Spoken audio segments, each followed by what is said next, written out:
Menelisik pesan ajaran Islam Sunan Kalijaga dalam simbol tokoh pewayangan Pandawa V. Sunan Kalijaga dikenal sangat pandai dan piawai menggunakan karya seni khususnya wayang untuk menyampaikan pesan ajaran Islam. Sunan Kalijaga menjadikan wayang kulit sebagai salah satu sarana dakwahnya dengan cerita dan dialog sekitar tauhid dan akhlakul karimah. Sunan Kalijaga melakonkan cerita pakliran Mahabharata dengan menggabungkan unsur akidah, akhlak, dan juga ibadah. Dakwah pewayangan Islam dengan bentuk akulturasi seni memiliki kelebihan dibandingkan seni yang lain.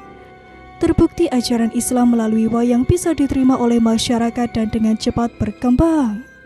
Wayang mampu menjadikan sebuah metode atau alat dakwah yang sangat efektif terutama untuk perkembangan Islam di Pulau Jawa. Dakwah pewayangan Islam menggunakan pakem dasar dari budaya masyarakat saat itu, kemudian ditambahkan atau disisipkan dengan unsur-unsur Islam. Beberapa sisipan unsur Islam tersebut dapat dilihat dari beberapa simbol berikut ini.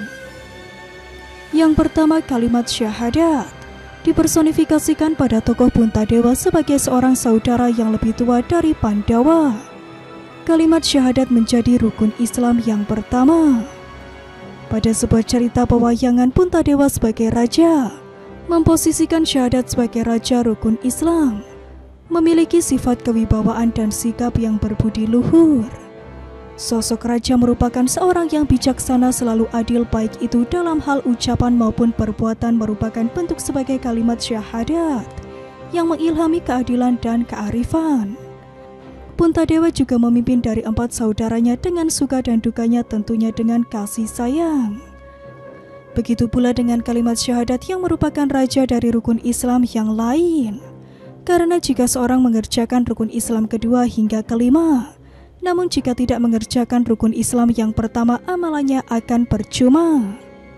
Selanjutnya, sholat 5 waktu dipersonifikasi pada tokoh pewayangan yaitu Bima.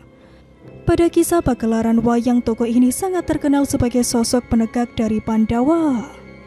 Konon dia tidak bisa duduk dan hanya berdiri saja, melambangkan bahwa sholat 5 waktu haruslah ditegakkan.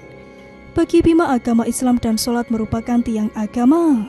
Adapun sabda Nabi Muhammad SAW, sholat 5 waktu penegak agama Islam. Siapa yang menjalankannya berarti menegakkan Islam. Selanjutnya yang ketiga adalah zakat. Dipersonifikasikan pada sosok Pandawa ketiga yaitu Arjuna.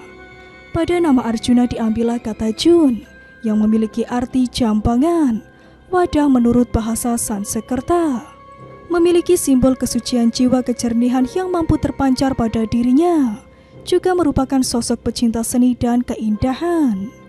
Mempunyai jiwa dan hati yang hangat dan halus hingga sulit untuk berkata tidak. Karena jiwa yang lembut tersebutlah seolah-olah Arjuna mempunyai kesan diri yang lemah. Sebenarnya hal tersebut dilakukan oleh Arjuna agar tidak menyakiti jiwa orang lain yang ada di sekitarnya. Maka begitu juga dengan zakat. Memiliki arti setiap muslim wajib untuk berzakat, berjuang memperoleh rezeki dan kekayaan rohani maupun jasmani. Tokoh Arjuna sangat menonjol, perannya satu dan lainnya sangat diperlukan sehingga menjadi duit tunggal yang tidak akan bisa terpisahkan. Demikian juga sholat 5 waktu dan zakat juga tidak bisa dipisahkan seiring berjalannya waktu. Kemudian yang keempat, puasa Ramadan dan haji.